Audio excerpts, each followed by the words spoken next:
Hi friends, welcome to Aadish சமையல். இன்னைக்கு நம்ம பார்க்க போகிறது ரொம்பவே சூப்பரான காஃபி கேக் தாங்க பார்க்க போகிறோம். இது வந்து நம்ம டெய்லி யூஸ் பண்ணுற இன்ஸ்டன்ட் காஃபி பவுடரை வச்சு ஒரு 10லேருந்து 15 நிமிஷத்துக்குள்ளே செஞ்சிடலாங்க. அவ்வளோ சிம்பிளாக இருக்கும். ஒரு கடாய் மட்டுமே போதுங்க. அந்த கடாயில் வச்சு ஒரு 10 மினிட்ஸில் கேக் பேக் ஆகிடும்.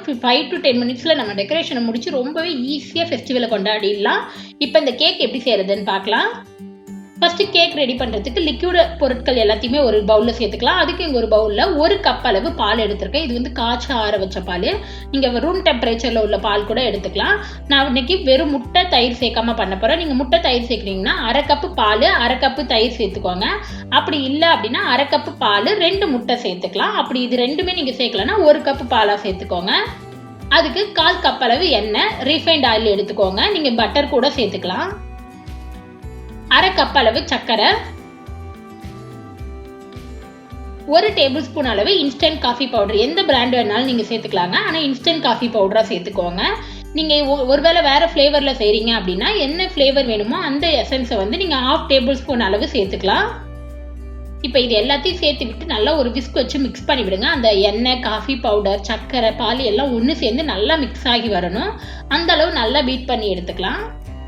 இது வந்து அவ்வளோ சூப்பராக இருக்குங்க. நம்ம ஆல்ரெடி நிறைய கேக் வெரைட்டிஸ் போட்டிருக்கோம். பார்க்கலனா லிங்க் எல்லாம் டிஸ்கிரிப்ஷனில் இருக்குது, போய் பாருங்கள். இப்போ நம்ம மிக்ஸ் வந்து சூப்பராக ரெடி ஆகிடுச்சு. இதில் 1 கப் அளவு மைதா மாவு சேர்த்துக்கலாம். நீங்கள் கோதுமை மாவில் கூட இந்த கேக் செய்யலாம், ரொம்பவே சூப்பராக இருக்கும். 1/2 டேபிள் ஸ்பூன் அளவு பேக்கிங் சோடா, 1/2 டேபிள் ஸ்பூன் அளவு பேக்கிங் பவுடர். இது எல்லாத்தையும் சேர்த்து விட்டு நல்லா ஒரு விஸ்க் வச்சு மிக்ஸ் பண்ணி விடுங்க. எந்த கெட்டியும் இல்லாத நல்ல லிக்யூடாக இருக்கணும். கெட்டி எதுவுமே இல்லாத அளவு மிக்ஸ் பண்ணி எடுத்துக்கலாம். இப்போ பாருங்கள், பேட்டர் ரெடி ஆகிடுச்சு. நல்லா இந்த கன்சிஸ்டன்சியில் இருக்கணும். அப்போ தான் நமக்கு வந்து கேக் நல்லா அவ்வளோ சாஃப்டாக இருக்கும். பேட்டர் ரெடி ஆகிடுச்சு. இப்போ பேக் பண்ணுறதுக்கு கடாய் வந்து நம்ம ரெடி பண்ணிடலாம். நான் இன்றைக்கி இந்த வானலில் தான் பேக் பண்ண போகிறேன். நீங்கள் இது எந்த நான்ஸ்டிக் கடாயில் கூட பேக் பண்ணிக்கலாம், இல்லை அலுமினியம், சில்வர் கடாய் எதில் வேணாலும் நீங்கள் பேக் பண்ணிக்கலாங்க. இப்போ இதில் வந்து லைட்டாக எண்ணெயோ பட்டரோ வச்சு நல்லா ப்ரஷ் பண்ணி விட்டுருங்க. இதுவே நீங்கள் தம் போடுறீங்க அப்படின்னா குக்கரில் வைக்கிறீங்கன்னா எந்த பாத்திரத்தில் கேக் வைக்கிறீங்களோ அதை வச்சுட்டு ஸ்லோ ஃப்ளேமில் 20 மினிட்ஸ் பேக் பண்ணி எடுத்துக்கலாம். இப்போ இதில் நான் பட்டர் பேப்பர் போட்டு இதுலேயே ஆயில் ப்ரஷ் பண்ணிக்கிறேன். நீங்கள் பட்டர் பேப்பர் போடாமல் கூடயே பேக் பண்ணிக்கலாம், அதுவுமே சூப்பராக வரும். இதில் நம்ம ரெடி பண்ணி வச்ச கேக் பேட்டரை சேர்த்து விட்டுருங்க. சேர்த்து விட்டு நல்லா ஒரு 2-3 டைம் இந்த மாதிரி தட்டிக்கோங்க. அப்போ தான் ஏர் பபிள்ஸ் எதுவுமே இருக்காது. இப்போ ரெடி ஆகிடுச்சு, நம்ம பேக் பண்ணிடலாம். நான் இப்போ இதை அடுப்பில் வச்சுட்டு ஒரு மூடி போட்டு மூடிடுறேன். அடுப்பை நல்ல ஸ்லோ ஃப்ளேமில் வச்சுட்டு 10 to 15 மினிட்ஸ் மட்டும் பாருங்கள். 10லேருந்து 15 நிமிஷத்துக்குள்ளே வெந்துடும். இப்போ எனக்கு கரெக்டாக வந்து 13 நிமிஷம் ஆயிடுச்சுங்க. கேக் வந்து சூப்பராக வெந்துருச்சு. பார்த்தாலே உங்களுக்கு நல்லா தெரியும். இது வந்து வெந்திருக்கா இல்லையான்னு ஒரு கத்தி இல்லை டூத் பிக் ஏதாவது வச்சு குத்தி பாருங்கள். ஒட்டாத வந்துச்சுன்னா கேக் வெந்துருச்சுன்னு அர்த்தம். நம்மளோட கேக் வந்து சூப்பராக வெந்துருச்சு. அவ்வளோதான், அடுப்பை ஆஃப் பண்ணிடுங்க. இது வந்து வெளியில் எடுத்து வச்சுருங்க, ஆறட்டும். இது ஆறிட்டு இருக்க கேப்பில் இதுக்கு நம்ம வந்து டெக்கரேஷனுக்கு விப்பிங் க்ரீம் ரெடி பண்ணிடலாம். நீங்கள் இதை வந்து விப்பிங் க்ரீம்லாம் வச்சு டெக்கரேஷன் பண்ணணும்னு கூட அப்படின்னு அவசியம் இல்லை, அப்படியே கூட சாப்பிட்லாம். ஆனால் விப்பிங் க்ரீம்லாம் பண்ணும்போது நமக்கு ஒரிஜினல் பர்த்டே கேக் மாதிரியே இருக்கும். ஒரு பவுலில் 1/2 கப் அளவு விப்பிங் க்ரீம் எடுத்துக்கிறேன். இதுக்கு வந்து சர்க்கரை வந்து 4லேருந்து 5 டேபிள் ஸ்பூன் அளவு, அதாவது பவுடர் சுகர், ஐசிங் சுகர் எது வேணாலும் எடுத்துக்கலாம்.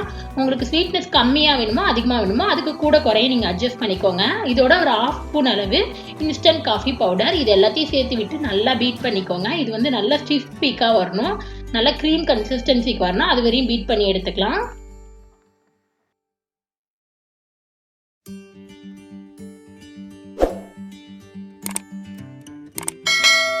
இப்போ பாருங்கள், நம்ம நல்லா பீட் பண்ணி எடுத்தாச்சு. நம்மளோட க்ரீம் வந்து சூப்பராக ரெடி ஆகிடுச்சு. இது வந்து நல்லா காஃபி டேஸ்ட்டு சூப்பராக இருக்கும்.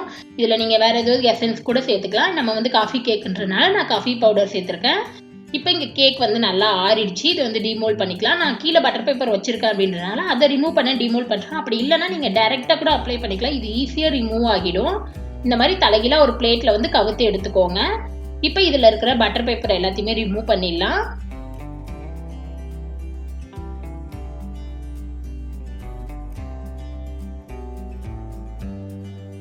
இப்போ இதை மறுபடியும் அதே கடாயிலே நான் வந்து டெக்கரேஷன் பண்ணிக்கிறதுக்காக மாற்றிக்கிறேன். நீங்கள் பிளேட்டில் கூட வச்சு டெக்கரேஷன் பண்ணிக்கலாம். நான் கடாயிலே ரெடி பண்ணுறேன். இதுக்குள்ள நம்ம ரெடி பண்ணி வச்ச விப்பிங் க்ரீமை சேர்த்துக்கோங்க. இதை வச்சுட்டு நல்லா ஈவனாக ஸ்ப்ரெட் பண்ணி விடுங்க. எல்லா பகுதியிலையும் ஒரே மாதிரி படுற மாதிரி நல்லா ஈவனாக ஸ்ப்ரெட் பண்ணி விட்டுக்கலாம். இதை வந்து நீங்கள் எப்படி வேணாலும் ரெடி பண்ணிக்கலாம். ரொம்ப சூப்பராக இருக்குங்க. இது வந்து காஃபி கேக்னால நீங்கள் வேறு என்ன ஃப்ளேவர், சாக்லேட், வெனிலா எது வேணாலும் இதே மாதிரி நீங்கள் வந்து ரெடி பண்ணிக்கலாம். ரொம்பவே ஈஸியாக இருக்கும். இப்போ நல்லா ஈவனாக வந்து நல்லா ரெடி பண்ணியாச்சு. இதில் வந்து சிம்பிளாக ஒரு டிசைன் போட்டுக்கிறேன். ஒரு பூ மாதிரி ஒரு சிம்பிள் டிசைன் தான் நான் வந்து ஸ்டார் நாசில் வச்சு யூஸ் பண்ணி போட்டுக்கிறேன். இதே போல் சுற்றிலும் நம்ம போட்டுக்கலாம். இது வந்து நம்மளோட விருப்பம் தாங்க. நமக்கு என்ன மாதிரி டிசைன் வேணுமோ, என்ன மாதிரி கலர் வேணுமோ அந்த மாதிரி நம்ம சூஸ் பண்ணிக்கலாம். இப்போ நம்ம சுற்றிலும் போட்டாச்சு. இப்போ இதுக்கு மேலே சிம்பிளாக இருக்குன்றதுனால ஒரு சின்ன டெக்கரேஷன் மாதிரி பண்ண போகிறோம். அதுக்கு வந்து ரொம்பவே ஈஸியாக சாக்கோ சிப்ஸ் வச்சு தான் நம்ம செய்ய போகிறோம். ஒவ்வொரு சாக்கோ சிப்ஸையும் இந்த மாதிரி சென்டரில் வச்சு விட்டுருங்க. அதை சுற்றிலும் நம்ம பார்க்கும்போது நல்லா ஃப்ளவர் மாதிரி ரொம்பவே சூப்பராக இருக்கும். ஆல்ரெடி ஹோம்மேட் சாக்கோ சிப்ஸ் வந்து எப்படி செய்கிறதுங்கிற வீடியோ நம்ம போட்டிருக்கோம். பார்க்கலனா லிங்க் டிஸ்கிரிப்ஷனில் இருக்குது, போய் பாருங்கள். இப்போ இதை சுற்றிலும் வந்து நம்ம சாக்கோ சிப்ஸ் வச்சுக்கலாம். இப்போ ஃபுல்லாக சுற்றிலும் இந்த பூ ஃபுல்லாமே நம்ம சாக்கோ சிப்ஸ் வச்சாச்சு. இப்போ நடுவுலேயும் கொஞ்சம் சாக்கோ சிப்ஸை வந்து இந்த மாதிரி தூவி விட்டுக்கிறேன். இப்படி பண்ணும்போது ரொம்பவே சூப்பராக இருக்கும். உங்ககிட்ட சாக்கோ சிப்ஸ் இல்லை அப்படின்னா நீங்கள் வந்து டைரி மில்க் சாக்லேட்டை வந்து நல்லா ஃப்ரீஸ் பண்ணி எடுத்துட்டு சின்ன சின்ன பீஸாக கட் பண்ணி கூட இந்த மாதிரி நீங்கள் டெக்கரேஷன் பண்ணிக்கலாம். அவ்வளோதாங்க, நம்மளோட காஃபி கேக் வந்து சூப்பராக ரெடி ஆகிடுச்சு. இது வந்து ரொம்பவே டிஃப்ரெண்ட்டாக டேஸ்ட்டாக இருக்கும். நம்ம வந்து காஃபி குடிக்கிற டேஸ்ட் வந்து ரொம்பவே சூப்பராக இதே போல் இருக்கும் இந்த கேக்கு. கண்டிப்பாக இந்த கேக்கை நீங்களும் ட்ரை பண்ணி பாருங்கள். உங்களுக்கு இந்த வீடியோ பிடிச்சிருந்துச்சுன்னா லைக் பண்ணுங்கள், ஷேர் பண்ணுங்கள், கமெண்ட் பண்ணுங்கள், மறக்காமல் சப்ஸ்கிரைப் பண்ணுங்கள். கூடவே இருக்கிற பெல் பட்டனை ப்ரெஸ் பண்ணுங்கள். அப்போ தான் நான் எப்போ வீடியோ போட்டாலும் உங்களுக்கு நோட்டிஃபிகேஷன் வரும். நெக்ஸ்ட்டு ஒரு நல்ல ரெசிபியில் உங்களை பார்க்குறது வரைக்கும் பாய்.